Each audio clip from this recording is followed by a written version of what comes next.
Bonjour, aujourd'hui je vous emmène en Asie, précisément au Qatar. Sachez que le Qatar est un pays situé entre l'Arabie Saoudite et les Émirats Arabes Unis. Et dans cette vidéo, je vais vous parler des opportunités ou je dirais les avantages que vous avez d'être détenteur d'un passeport qatarien.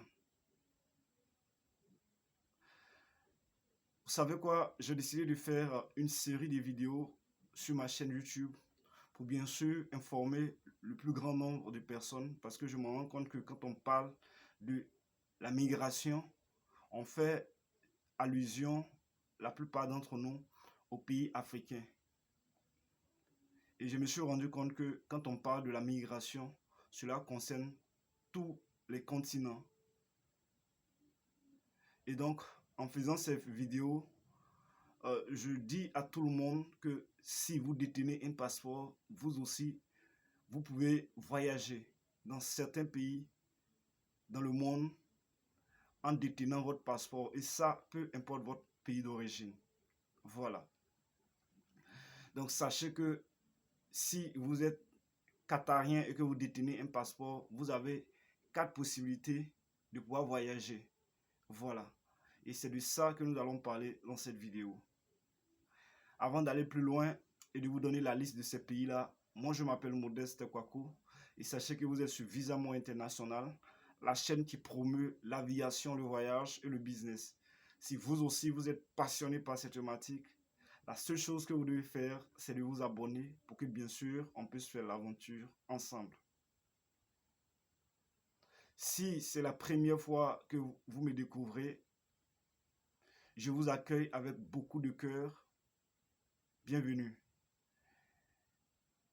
Pour mes abonnés qui me font l'honneur de me suivre, je vais vous faire un salut particulier. Allez, sans plus tarder, passons aux détails. Donc, la première possibilité dont vous disposez, si vous êtes détenteur d'un passeport qatarien, ce sont les pays qui vous ouvrent leurs portes et qui ne vous demandent rien. C'est-à-dire, à part simplement votre passeport et votre billet d'avion aller-retour. Même si ce qu'il ne faut pas faire, même si vous partez définitivement, votre intention, c'est d'aller rester, je veux dire, vivre définitivement dans ce pays-là. Achetez votre billet d'avion aller-retour. Parce que parfois, quand vous ne le faites pas, quand on ne le fait pas, on ne sait pas exactement notre réelle intention. Voilà nos motivations. Pourquoi est-ce que nous partons dans ce pays-là? Donc, quand vous avez votre billet d'avion aller-retour, arrivé à l'aéroport, personne ne s'en doute. Tout le monde se dit que vous allez retourner d'un moment à un autre. Voilà. Et dans ces pays-là, si vous décidez de rester définitivement, il y a, après 1 mois, 2 mois, ça va dépendre de chaque pays. Si vous décidez de rester définitivement dans ce pays-là, il y a des procédures que vous devez suivre. Voilà. Des documents administratifs que vous devez faire pour pouvoir vivre sereinement dans ces pays-là. En matière de visa, voilà, chaque pays a ses exigences et sa politique. Donc, ce qui s'applique à un pays est différent de l'autre pays. Donc, arrêtons le bavarder, passons à la liste de ces pays-là. Et la première possibilité dont vous disposez, nous avons au total 67 pays. Voilà.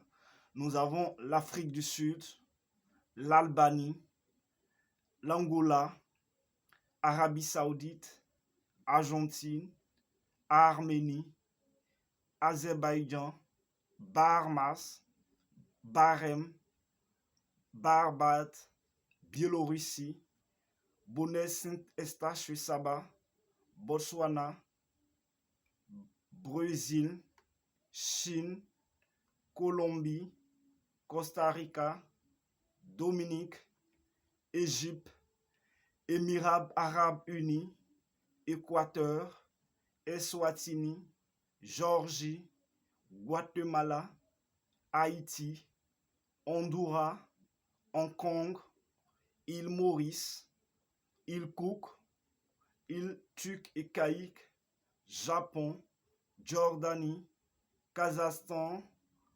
Kirghizistan, Kiribati, Kosovo, Koweït, le Salvador, Liban, Malaisie, Maroc, Micronésie, Monténégro, Nicaragua, Oman, Ouzbékistan, Panama, Philippines, République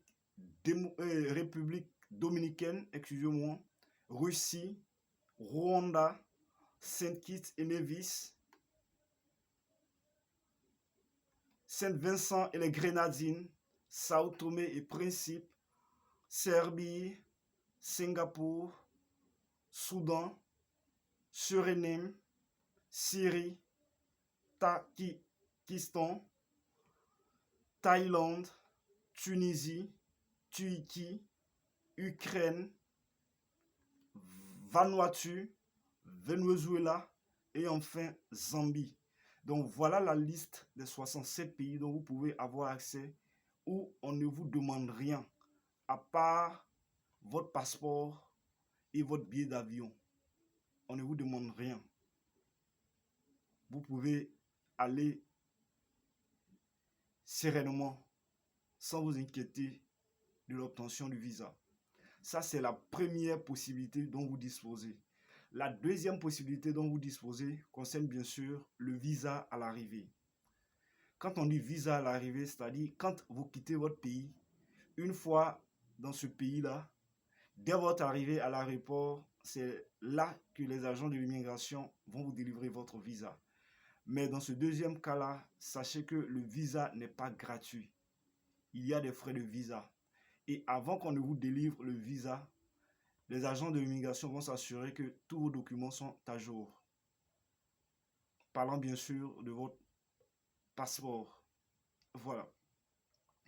Et en ce qui concerne le visa à l'arrivée, nous avons au total 31 pays. Voilà. Bangladesh, Bolivie, Brunei, Burundi, Cambodge, Cap-Vert, Gomore, Éthiopie, Guinée-Bissau, Indonésie, Irak, Laos, Macao, Madagascar, Maldives, Mauritanie, Mongolie, Mozambique, Népal, Niue, Palaos, Paraguay, Samoa, Seychelles, Sierra Leone, Somalie, Tanzanie, Timor oriental, Togo, Tuvalu et enfin Yémen. Donc voilà la liste des 31 pays en ce qui concerne le visa à l'arrivée. Ça, c'est la deuxième possibilité dont vous disposez pour pouvoir voyager. Si vous êtes détenteur, je dis bien, d'un passeport qatarien. La troisième possibilité concerne bien sûr les pays avec autorisation de voyage électronique. Quand on dit autorisation de voyage électronique, on appelle ce document aussi ETA. Sachez que c'est un document numérique simplement. Quand on parle de numérique, c'est-à-dire, voilà, vous pouvez faire votre demande en ligne. C'est cela l'avantage. Voilà. Donc, une fois que votre demande elle est faite et qu'elle est prise en compte, on vous enverra bien sûr ce document-là dans votre... on vous enverra un mail de confirmation en vous envoyant ce document qui représente en quelque sorte votre visa. Voilà, et c'est après cela que vous pouvez effectuer votre voyage. Et avec l'autorisation de voyage électronique, nous avons au total 6 pays.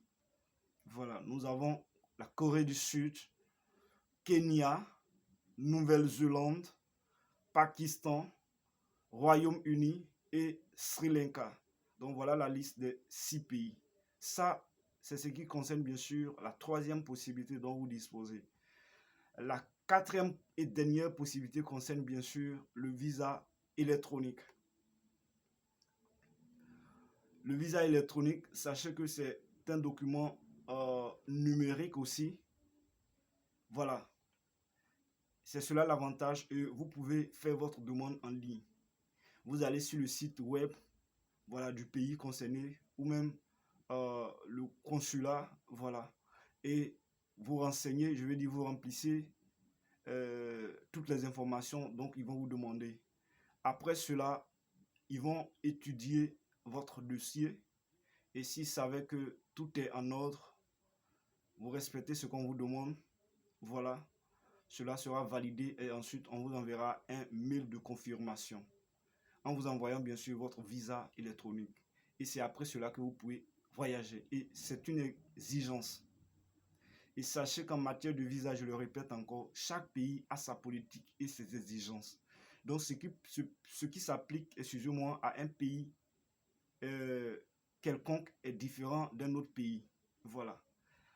Par exemple, avec le cas du visa électronique, si vous faites votre demande, il y a des pays particulièrement qui prendra peut-être 72 heures, 2 jours. Il y a des pays, 3 jours.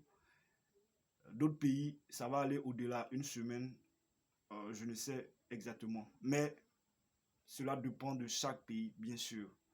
Et donc, avec le visa électronique, en ce qui concerne les détenteurs d'un passeport qatarien, vous avez accès à 25 pays. Voilà. Nous avons Antigua et Barbuda, Australie, Bénin, Bhoutan, Burkina Faso, Cameroun, Côte d'Ivoire, Djibouti, Gabon, Guinée, Guinée équatoriale, Iran, Lesotho, Malawi, Moldavie, Montserrat, Myanmar, Nigeria, Ouganda, République démocratique du Congo, Sainte-Hélène, Soudan du Sud, Taïwan, Vietnam et enfin Zimbabwe. Donc voilà ainsi cité la liste de 25 pays. Donc on exige à ce que vous ayez votre passeport, votre visa électronique, excusez-moi, avant votre voyage. Donc voilà, en quelque sorte, je veux dire, les 4 possibilités dont vous avez si vous êtes détenteur d'un passeport qatarien. Pour résumer, nous avons la première possibilité qui concerne bien sûr les pays qui vous ouvrent librement leurs portes, qui ne vous demandent rien en retour, ni visa, rien. Et nous avons au total 67 pays. Ça, c'est la première possibilité. La deuxième possibilité concerne bien sûr le visa à l'arrivée. Et ce qui me plaît dans ce cas-là, c'est que c'est avec le visa à l'arrivée, c'est une fois dans ce pays-là qu'on va vous délivrer votre visa. Et nous avons au total, en ce qui concerne le visa à l'arrivée, 31 pays. Et la troisième possibilité concerne bien sûr les pays avec autorisation de voyage électronique. Sachez tout simplement que c'est un document numérique dont vous pouvez faire votre demande en ligne. Vous allez simplement sur le site web du pays concerné, voilà, et vous allez suivre les directives. Et nous avons au total 6 pays en ce qui concerne les pays avec autorisation de voyage électronique. Nous avons la quatrième et dernière possibilité qui est bien sûr le visa électronique. Avec le visa électronique, nous avons au total 25 pays et on exige à ce que vous ayez votre visa électronique avant votre départ. C'est la même chose que le précédent. Voilà. On exige à ce que vous ayez votre visa, mais l'avantage est que vous pouvez faire votre demande en ligne. Une fois que votre dossier est étudié et que les pris en compte, on vous enverra un mail de confirmation en vous envoyant votre visa. Et c'est tout pour aujourd'hui. J'espère que vous avez appris quelque chose dans cette vidéo. Je vais laisser le lien de la vidéo en bas de description. Comme ça, vous-même, vous pouvez revérifier encore la liste de ces pays-là. Je suis sûr que vous aurez quand même l'envie à l'avenir de visiter certains pays, pourquoi pas. Voilà. Allez, sur ce, portez-vous bien. Je vous souhaite beaucoup de réussite dans tout ce que vous entreprendrez. Et allez, on se dit à bientôt.